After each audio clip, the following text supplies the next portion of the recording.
नमस्कार, आप देख रहे हैं न्यूज इंडिया 24x7 और मैं हूं आपके साथ प्रीति चौहान। लगातार देश की हालात जिस तरह से दिखाई पड़ रही है और देश में इस वक्त उठापटक का दौर है, लेकिन एक तरफ रोजगार को लेकर के बातें और उसमें अग्निवीर एक ऐसी पॉलिसी जिसको लेकर के देश भर में युवाओं के बीच में रोष रहा। साथ ही बॉर्डर के इलाकों में तनातनी का जो माहौल है वो लगातार बना हुआ है और ऐसे में आज बातचीत करने के लिए इन्हीं मुद्दों पर हमारे साथ ब्रिगेडियर बीडी मिश्रा साहब जुड़ चुके हैं। गवर्नर हैं, राज्यपाल हैं अरुणाचल प्रदेश के। सबसे पहले सर आपका बहुत बहुत स्वागत और न्यूज इंडिया 24x7 आपका बहुत बहुत आभार जताता है कि आपने न्यूज इंडिया 24x7 को अपना बहुमूल्य समय दिया। ब्रिगेडियर साहब, आपका जो बैकग्राउंड है वो आर्मी बैकग्राउंड है, जहां पर अनुशासन को यानी कि डिसिप्लिन को सबसे ज्यादा अहमियत दी जाती है। आपके काम का तरीका बिल्कुल अलग है, या पहले जिस अनुशासन में, जिस डिसिप्लिन में आप काम किया करते थे जब आप थे सेना में, और आज के दिनों में कितना बदलाव आया है, कितना फर्क आया है? जहां तक आर्म फोर्सेस का सवाल है, मुझे 25 साल रिटायर हुए हो गया, लेकिन मैं बहुत टच में रहता हूं आर्म फोर्सेस से। और जहां पर मैं अभी कार्यरत हूं, यहां पर बहुत बड़ी तादाद में भारत की सेनाएं डिप्लॉयड हैं इंडो तिब्बतन बॉर्डर पर। तो मैं समझता हूं कि फौज की जो डिसिप्लिन है आज के दिन में, इनकी ट्रेनिंग है, इनकी बहादुरी है, इनकी क्षमता है, इनकी निष्ठा है, इनका एक जो धैर्य है वो काफ़ी अच्छा है। मुझे बड़ी खुशी होती है कि जब मैं था फौज में तब और आज के दिन में जो एक फ़र्क है वो ये है कि जितनी क्षमता है उसी के साथ साथ आधुनिक जो टेक्नोलॉजी है उसका मिश्रण हुआ है। तो इससे इनकी क्षमता और भी बढ़ गई है। हमारे फौज की जो कमान है वो बहुत ही सक्षम हाथों में है। और सबसे बड़ी बात यह है कि जो हमारा शीर्ष देश का नेतृत्व है वो बहुत ही दृढ़ है। और इसी वजह से डोकलाम या गलवान वैली में जो प्रॉब्लम हुआ, जो चीन ने प्रॉब्लम खड़ा करने की कोशिश किया, वहाँ पर हम बहुत दृढ़ता से डटे रहे और हमारी फौज की जो इनका मनोबल था वो बहुत ऊंचा रहा।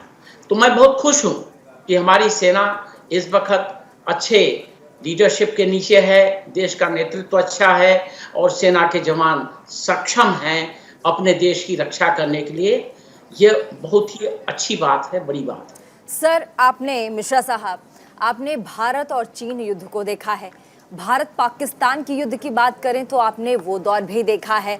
आपकी अहम भूमिका रही है इन दोनों ही भारत के लिए महत्वपूर्ण युद्धों में, अगर दोनों ही हम युद्ध को देखें तो। ऐसे में आज के दौर में यानी कि आज के दिनों में भारत पाकिस्तान के साथ और भारत चीन के साथ संबंधों में या फिर लड़ाई की स्थिति में चुनौतियां भारत के सामने कितनी ज्यादा है और भारत को कैसे फॉरवर्ड इन देशों से लड़ने के लिए सोचना चाहिए? स्ट्रैटेजी सर क्या होनी चाहिए, क्योंकि आप खुद रहे हैं उस समय जब पाकिस्तान और चीन के साथ भारत की लड़ाई हुई थी।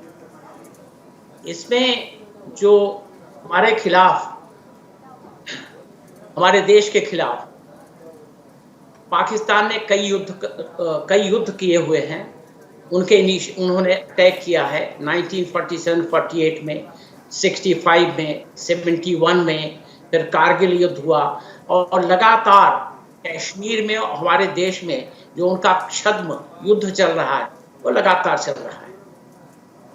चीन ने 1962 में अटैक किया हुआ था और उससे जो आज के दिन में एक बहुत बड़ी बात है, जो बहुत हम जिसको एडमायर करते हैं, वो ये है कि अब हम ये समझते हैं कि जो चुनौतियां हमारे सामने थी और आज हैं, उसमें जो सेना में तीनों सेनाओं के लिए जो एक आत्मनिर्भरता की बात की जा रही है और हम आत्मनिर्भर हो रहे हैं, यह जो हमारे देश के शीर्ष नेतृत्व का एक पॉलिसी है वो बहुत बड़ी है। मैं आपको एग्जाम्पल देना चाहता हूँ। एग्जाम्पल यह है कि हमारा अभी एक एयरक्राफ्ट कैरियर नेवी का उतरने वाला है समुद्र में। जी हम जनरेशन 5 का एयरक्राफ्ट बनाने जा रहे हैं, फाइटर एयरक्राफ्ट। जी सर। ब्रह्मोस मिसाइल है, हम एक्सपोर्ट कर दिए हैं।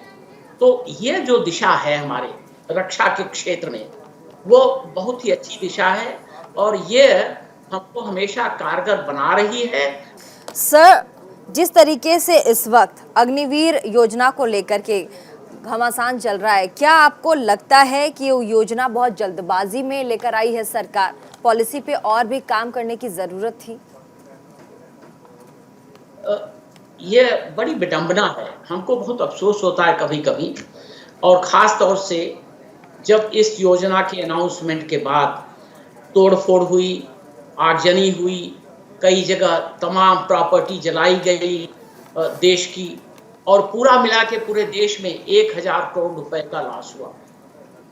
और ये इसलिए नहीं हुआ कि वो जो युवा हैं जो कि आना चाहते थे फौज में, उन्होंने नहीं किया, यह उनको भ्रमित किया गया और तमाम लोगों ने इसमें शह दिया, इस वजह से हुआ। मैं इसलिए बात कह रहा हूं कि जो युवा फौज में आना चाहते हैं उन्होंने नहीं किया, क्योंकि अभी आर्मी, नेवी, एयरफोर्स, यह तीनों में रिक्रूटमेंट अनाउंस हो गया है।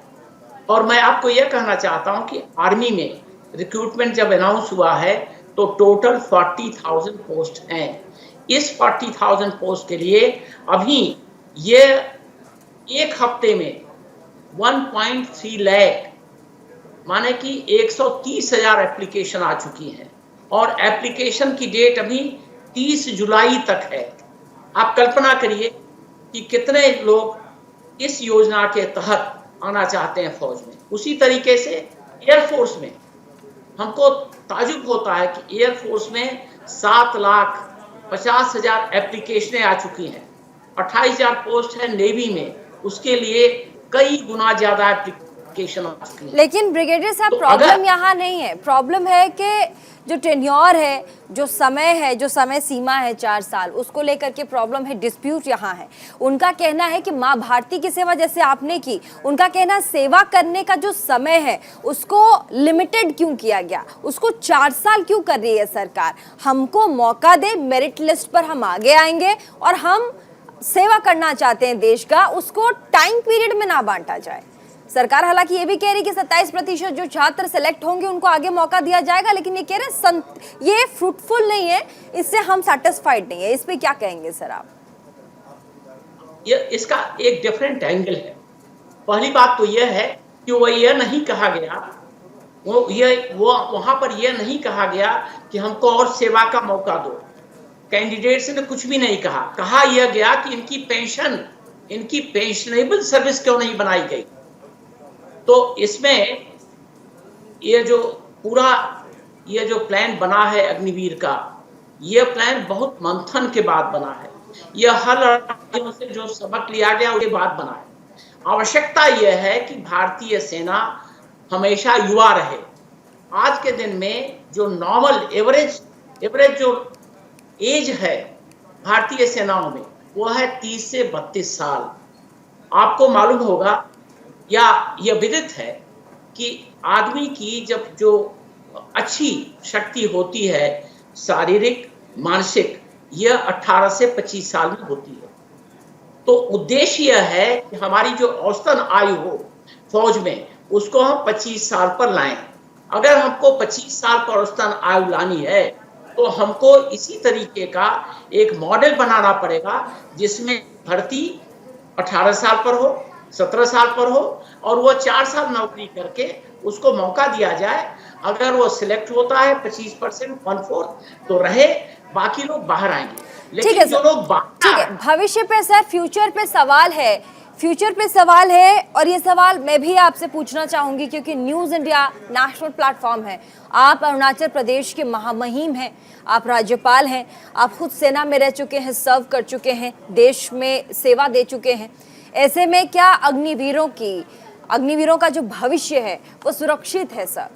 अगर जी, उनका कहना है कि क्या इसका जो फ्यूचर क्या सिक्योर है? देखिए, सिर्फ सिक्योर नहीं है, उज्जवल है।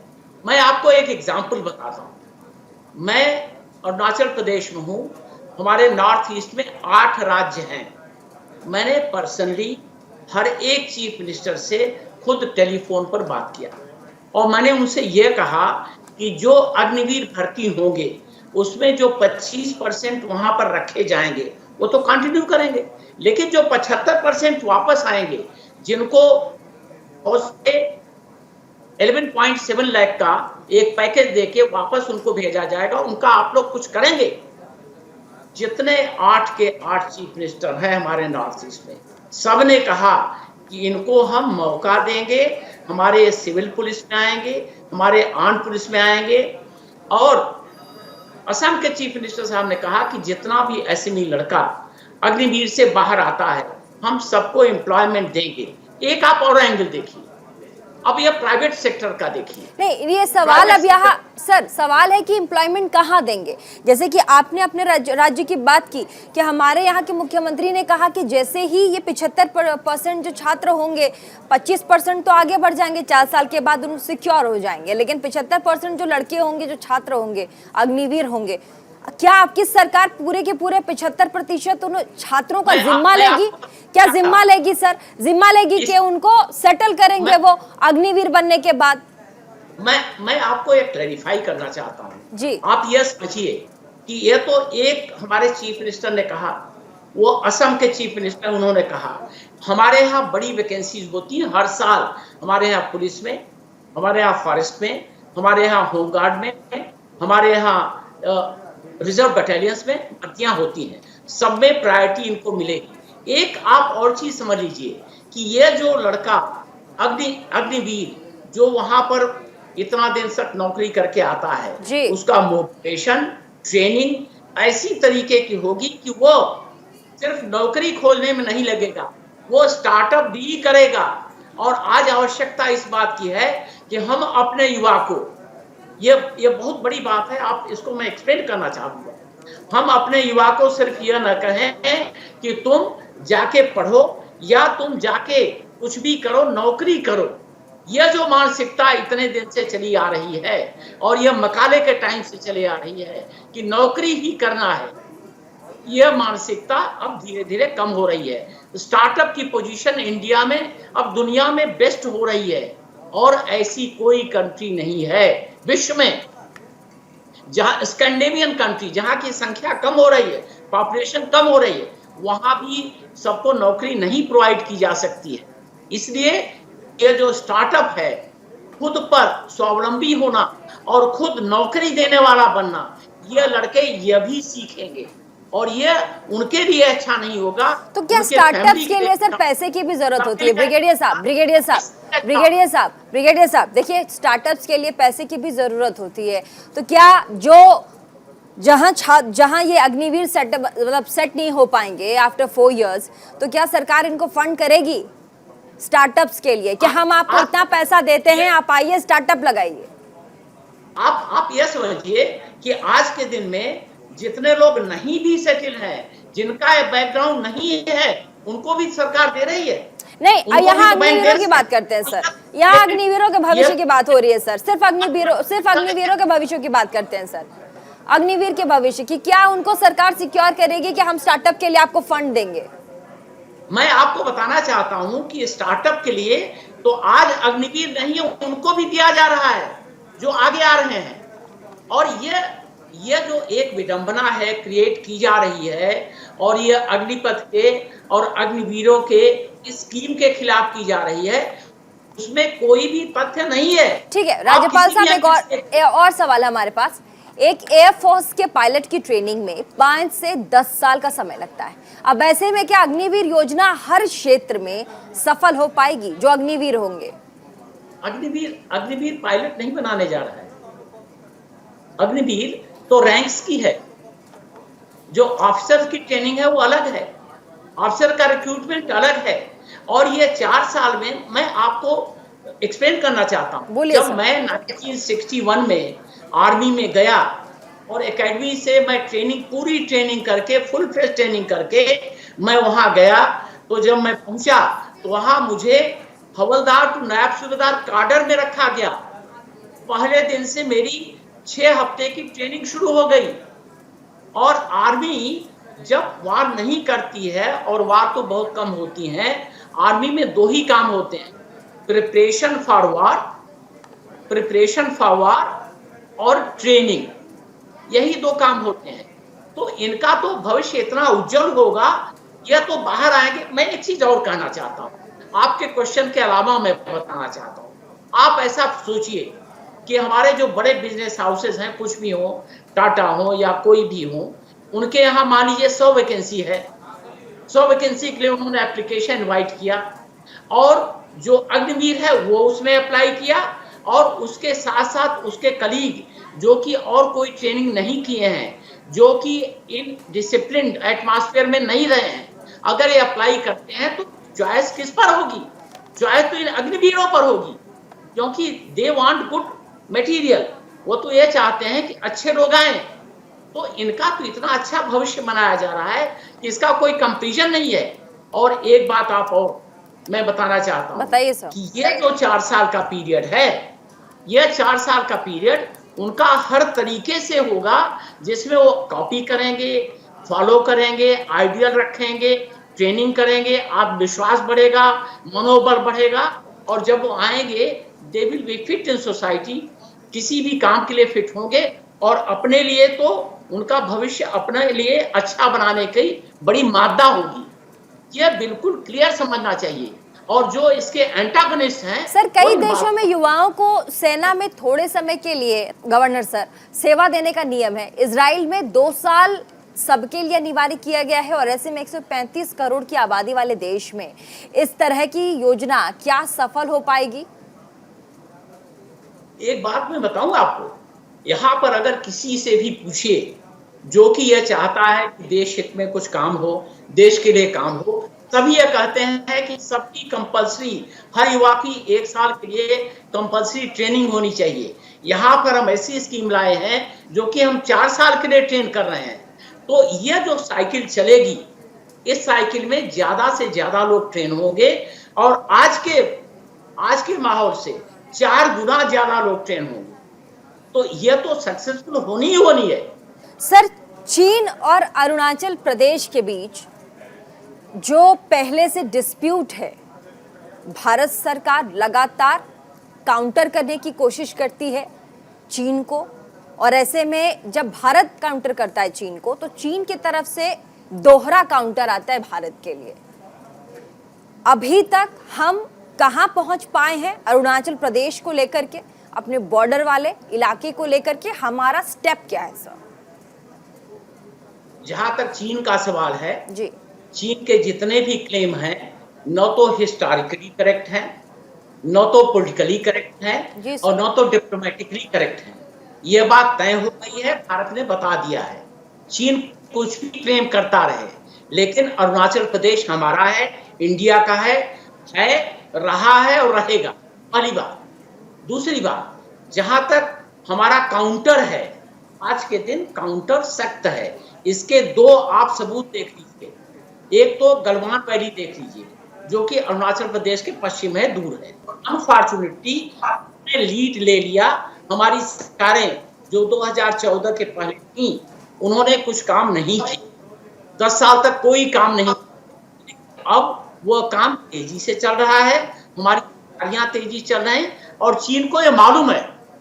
यह बात नहीं है कि चीन को नहीं मालूम। अब चीन को मालूम है कि हम अपने एक एक इंच जमीन की दृढ़ता से रक्षा करेंगे, और इसमें उनके आने का प्रश्न ही नहीं उठता है। अगर आने की कोशिश होगी तो उनको रोक दिया जाए। यह बात चीन को मालूम है, और यह हम करने के लिए दृढ़ता से तैयार हैं। इंटरनल सिक्योरिटी, जो आंतरिक सुरक्षा की बात जब आती है, तो अरुणाचल प्रदेश में आंतरिक सुरक्षा को लेकर के कई तरह के सवाल हैं। वहाँ के लोकल पार्टीज को अगर आप ले लें, तो लगातार भारत की कई ऐसी चीजें हैं जिसको वो सीधे सीधे नकार देते हैं। वो कहते हैं हम इसे मानते ही नहीं हैं। इस पे आप, क्योंकि वहाँ के राज्यपाल हैं सर, आपका क्या कहना है, और अभी क्या डेवलपमेंट्स हैं वहाँ पे? आप एक बात जानती है कि हमारे यहाँ जहाँ तक पॉलिटिकल पार्टी का सवाल है, उसमें हमारी जो पॉलिटिकल पार्टी है, जो कि रूलिंग पॉलिटिकल पार्टी है, 60 लोगों में से इनकी संख्या 2/3 है और जितने भी कार्यक्रम सरकार के बनाए जा रहे हैं, जो रूलिंग पार्टी है उसको यह निर्धारित तरीके से कार्यान्वित कर रहे हैं और इसमें सब लोगों का कोऑपरेशन है। हम डेमोक्रेसी में हैं, डेमोक्रेसी में मतभेद होता है लेकिन हमारे यहाँ मनभेद नहीं है, सभी लोग सपोर्ट कर रहे हैं डेवलपमेंट। हमारे यहाँ इशू एक ही है, जय हिंद और डेवलपमेंट, ये इशू दो हैं। इस दो इशू में हमारे पॉपुलेशन यहाँ पर। सर आपने जय हिंद वाले इशू की बात की है, एक बार मैं जानना चाहूंगी सर, जय हिंद इशू है, मैंने पकड़ लिया सर। आपने डेवलपमेंट की बात की, वो तो खैर मैं जानती हूँ क्योंकि मैं खुद कैलकाटा से हूँ तो समझ में आता है, लेकिन जो जय हिंद वाली बात है उसको अगर आप समझाएं सर। आपने जय हिंद वाले इशू को पकड़ा नहीं है, आप सपोर्ट कर रही हैं क्योंकि आप भी भारतीय हैं। क्या आप जय हिंद नहीं कहती हैं? मैं बिल्कुल बोलती हूँ सर, मैं भी बोल रही हूँ जय हिंद। आप तो बड़े अच्छी तरीके से कहती हैं। हमारे यहाँ 13,83,727 की पॉपुलेशन है। यहाँ पर हर बंदा सबसे पहले जय हिंद बोलता है। आपको एक बात और बता दूं, शायद न पता हो, यहाँ पर हमारी लिंगुआ फ्रैंका हिंदी है। हमारे यहाँ 26 मेजर ट्राइब हैं, 100 माइनर ट्राइब हैं, 100 से ज्यादा। हर एक आदमी दूसरे से हिंदी में बात करता है और ऐसा कोई राज्य नहीं है हिंदुस्तान में जहां पर यह हो, जहां पर मातृभाषा जिनकी नहीं है हिंदी, वो हिंदी में बात करते हैं और सभी जय हिंद बोलते हैं। जितने गांव बूढ़ा हमको मिलते हैं सबसे पहले वो हाथ उठा कहते हैं जय हिंद और हमको बड़ी खुशी होती है। मैं यह समझता हूं कि इतने पूर्व में यहाँ पर यह राष्ट्रीय भावना हो या और कहीं इतनी क्वांटिटी में नहीं दिखाई पड़ती है हर जगह है। आप भी कह रहे हैं जय हिंद, मुझे खुशी है कि आप जय हिंद कर, मुझे खुशी है कि आप एडमायर कर रही हैं, लेकिन ये जो हमारे यहाँ भावना है एक कॉमन मैन की, एक व्यक्ति की जो कि यहाँ का नागरिक है, ये बहुत बड़ी बात है, ये अप्रिशिएट करने वाली बात है। एक छोटा सा सवाल बस लेना चाहूंगी सर, समय की पाबंदी है।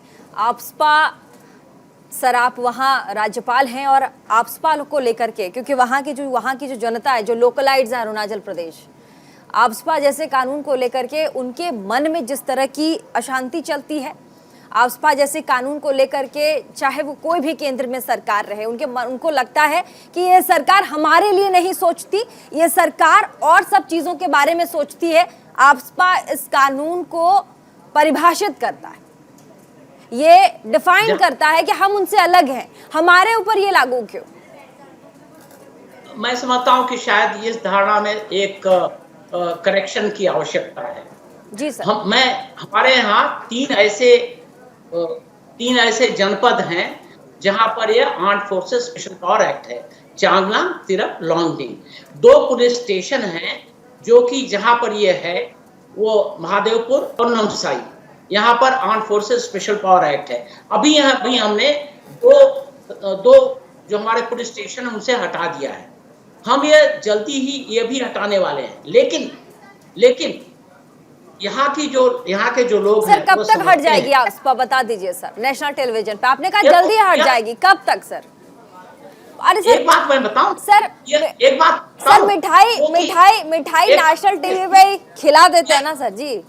आपको ये मालूम होना चाहिए, आप जर्नलिस्ट हैं, कि ये चीजें कैलेंडर से नहीं होती हैं। चीजें कैलेंडर से होती है, कुछ परिस्थिति से होती है। बिल्कुल सर, बिल्कुल मैं मानती हूँ सर, मैं बिल्कुल मानती हूँ। और परिस्थिति से जो चीजें होती हैं उसमें इंटेंशन अच्छा चाहिए जी, और हमारी सरकार का इंटेंशन इतना अच्छा है और हमारे प्रधानमंत्री जी, गृह मंत्री जी, सभी लोग इस बात को जाहिर कर रहे हैं, उजागर कर रहे हैं। तो मैं समझता हूं कि यह जो कॉन्फिडेंस बिल्डिंग बात है, यह तो इसी सरकार में हो रही है, पहले तो यह कभी किसी ने सोचा नहीं। और ये जो armed forces special power act है, यह होते हुए भी उसको प्रिकॉशन इतने हैं, चेक और बैलेंसेज इतने हैं कि जाति नहीं हो, और जहां पर होती है जाति वहां पर उसके लिए जो कार्रवाई होती है वो इतनी प्रॉम्प्ट है, इतनी सख्त है कि वो रिपीट नहीं हो सकती है। Thank you so much sir. Sir आपका बहुत बहुत धन्यवाद। आपने टाइम निकाला अपने बिजी शेड्यूल से और न्यूज़ इंडिया 24/7 के माध्यम से आपने अपनी बात रखी, चाहे वो अग्निवीर योजना को लेकर के हो, आफ्स्पा को लेकर के हो, अरुणाचल प्रदेश में जिस तरीके का माहौल रहता है इंटरनल सिक्योरिटी यानी कि आंतरिक सुरक्षा को लेकर के चीन और भारत के बीच में जो माहौल है उस पर। आपका बहुत बहुत शुक्रिया सर, आपने न्यूज़ इंडिया 24/7 को समय दिया।